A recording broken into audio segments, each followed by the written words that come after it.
അല്ല ഇതാരൊക്കെയാണ്? ഇവിടെ കമോൺ. എന്തൊക്കെയായിരുന്നു?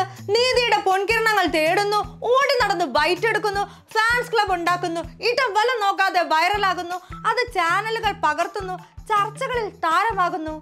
പിന്നെ ഉത്തരം മുട്ടുമ്പോൾ നിങ്ങൾ കൈരളിയാണോ അങ്ങനെ ചോദിച്ചു വെറുതെ അറകണ്ടാവുന്നു, ഞങ്ങൾ ടോപ്പാക്കുന്നു. അങ്ങനെ ബൈ ദ ബൈ. ഇപ്പോൾ നിങ്ങളുടെ ഹീറോ എന്ത് ചെയ്യുന്നു?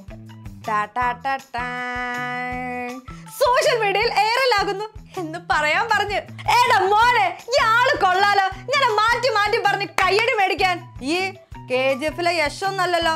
പറയുന്നതൊക്കെ അപ്പാടെ വിഴുങ്ങാൻ ചില മാധ്യമങ്ങളെയും സുഹൃത്തുക്കളെയും സോഷ്യൽ മീഡിയ കുണുവാവുകളെ മാത്രമേ യദുവാവ് കണ്ടിട്ടുള്ളൂ.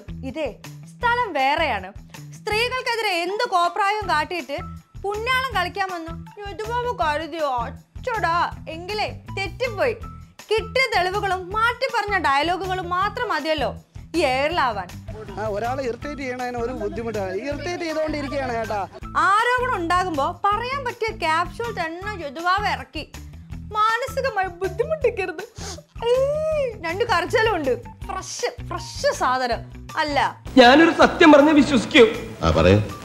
എനിക്കത് ഓർമ്മയില്ല. പിന്നെ ഒരു ചാനലിൽ വന്നിരുന്ന് മെമ്മറി കാർഡ് എടുത്തു മാറ്റാൻ തനിക്ക് പറ്റില്ലെന്നും അറസ്റ്റിലായിരുന്നുവെന്നും പിറ്റേ ദിവസമാണ് വിട്ടത്, ഡിപ്പോയിൽ പോകാൻ പറ്റില്ലെന്നൊക്കെ ഡയലോഗ് അടിക്കുക. ഇതെന്തായാലും മെമ്മറി കാർഡ് എനിക്ക് എടുത്തു മാറ്റാൻ പറ്റൂല. ഞാൻ അപ്പോഴേ പോലീസ് സ്റ്റേഷനിൽ അറസ്റ്റിലായിരുന്നു. പിന്നെ പിറ്റേ ദിവസം 10 മണിയായി എന്നെ അപ്പോഴാണ് വിട്ടത്. അത് കഴിഞ്ഞിട്ട് എനിക്ക് ഡിപ്പോയിൽ അതിൻ്റെ അകത്ത് ബസ്സിൻ്റെ അകത്ത് കയറാനോ പറ്റൂല.